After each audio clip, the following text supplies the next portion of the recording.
Okay, maayong mudto na usab kanatong tanan Luzon, Visayas, Mindanao.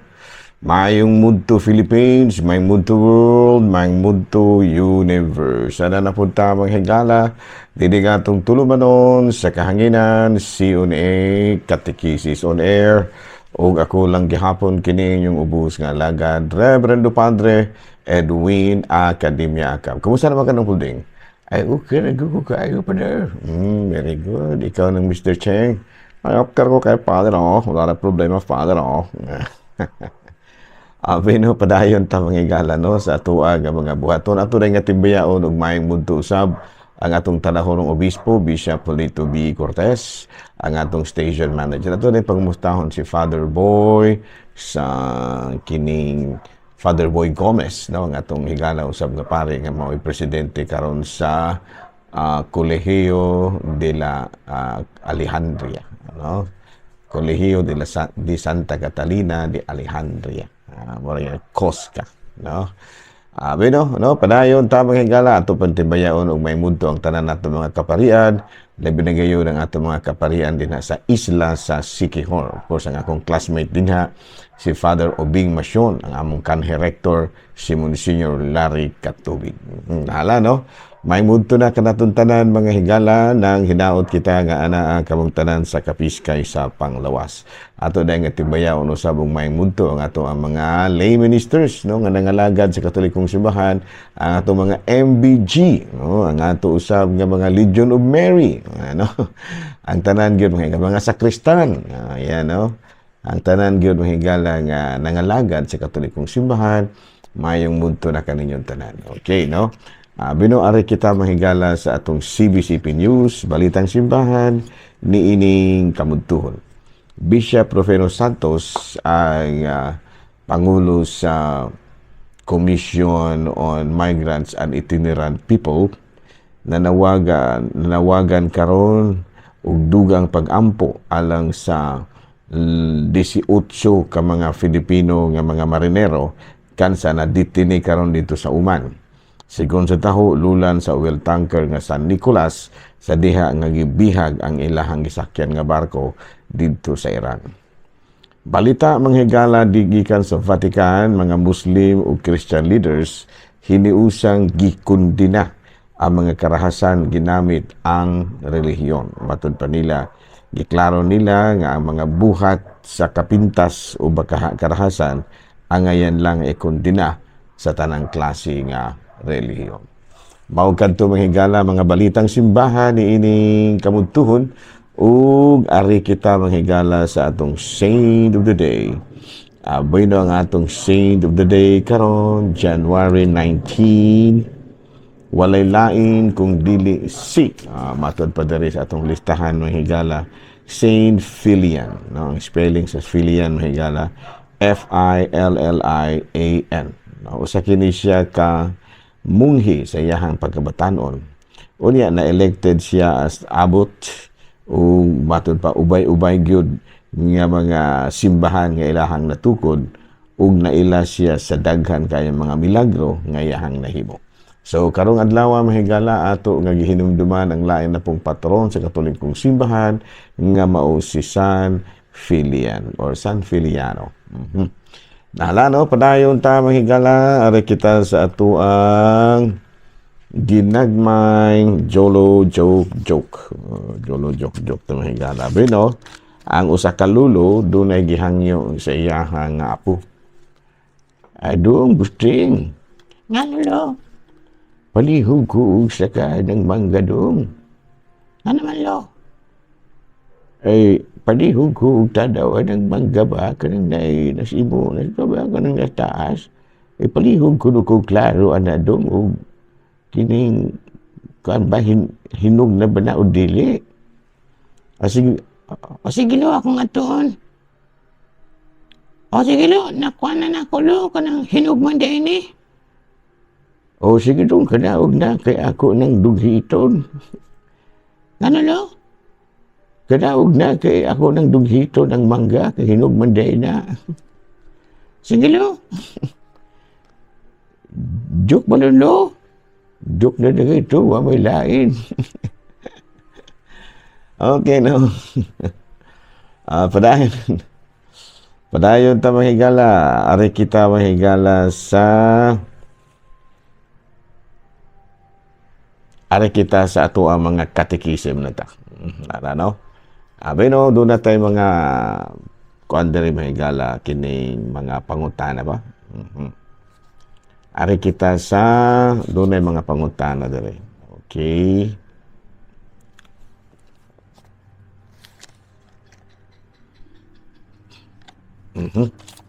Medyo na kuan mahigala napiko ang ato ang so ari kita mahigala sa mga pagtulunan diri mahigala kini kabahin sa Legion of Mary. Yan, no? Legion of Mary. Okay, doon ay mga pangutana diri. Pader, kanus abagyod na natukod ang Legion of Mary. Abay na mahigala ang Legion of Mary usa kini ka International Association of the Faithful of the Faithful in the Catholic Church on a volunteer basis. Natukod kini siya ni antong September 7, 1921 ni Frank Duff dito sa Dublin, Germany. Frank Duff, no?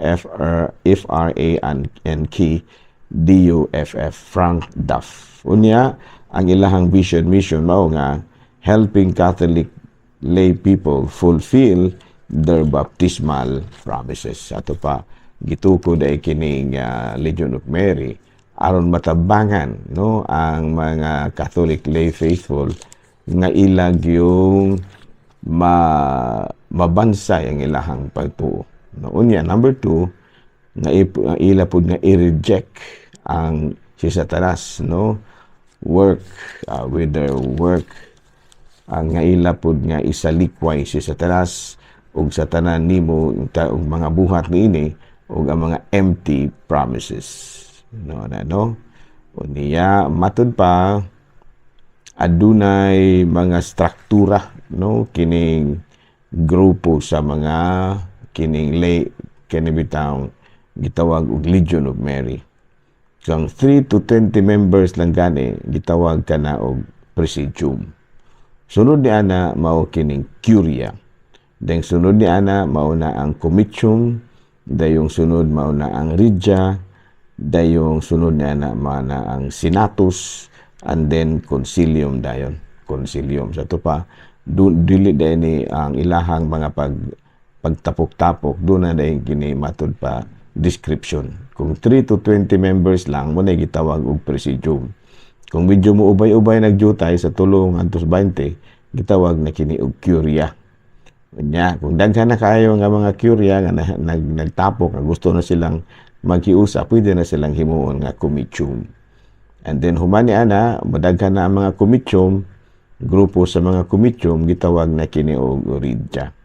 Dayong grupo sa mga regia gitawag na kini senatus. Dayong grupo sa mga senatus gitawag og concilium. No? So, ang kuano, ang Legion of Mary, si Frank Duff, dahil mo ay nagtukod niini, niyantong 1921.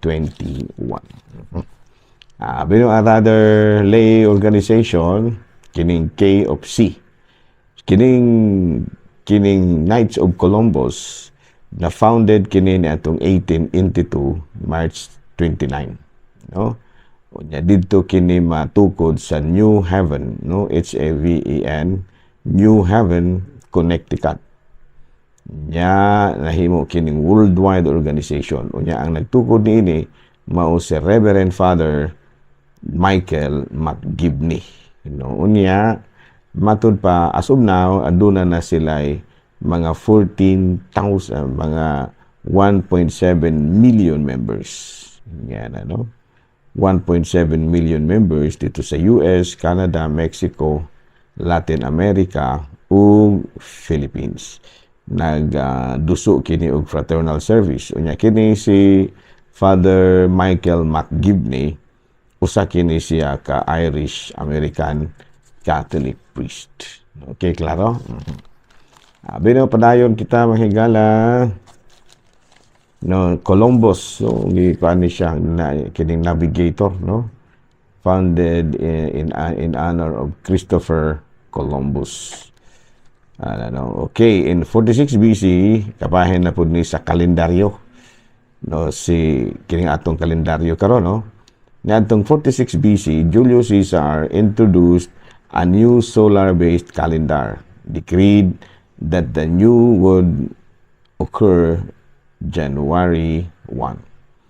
With the coming of Christianity, it was abolished in 507 by the Council of Thun, no, by a council niadtong December 25. Unya 1582 si Pope Gregory naghimo na pud siya og iyang matud pa kalendaryo nga diferensya dutay na atong nahauna. Ya, matud pa na didto usab na nisikat kining awit nga should old lang syne. Ang buti pasabot ay mga higalag lang syne as time goes by. Muna na meaning of should old lang syne as time goes by. Bino, ada kita mahigala sa ato ang topic, the dignity of the human person. No, ngano man nga aduna man gyoy angay man atong takuron ang usa ka tawo nga ang usa ka simple nga tawo. Because the human person is loved by God and created in God's image and likeness. Gihimo ang tao diya sa bayhon ug hulagway sa Dios. Ano? Muna nakahatag kaniya og dignidad. The principle of the dignity of the human person. Sa man ang mga prinsipyo sa dignidad sa usa ka tawo. Matud pa, every human person is of infinite dignity. All of society must be directed towards the well-being of the human person. Sa to pa, ang matag tawo aduna gyud siya dignidad.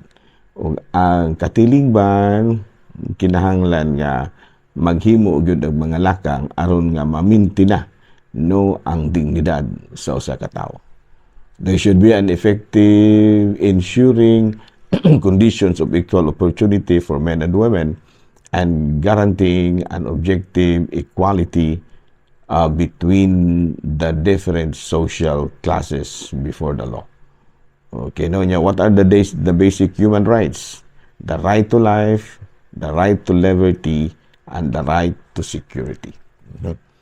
Bino, balik-balikan na ito na mga adlaw, mga hingala ha, kanang atong topic karon medyo kuan gid tagamay, na medyo kapoy-kapoy tagamay ron mga hingala, no? Okay lang ta? No, naala na. Sige, din lang nakatakuto mga hingala, ako lang gihapon kini yung ubos nga alagad Reverend Padre Don AA. Mana milit na usab kaninyo o manalangin kanato ang Dios makagahong tanan, Amahan, Anak, Espiritu Santo. Amen. Good noon, Pilipinas!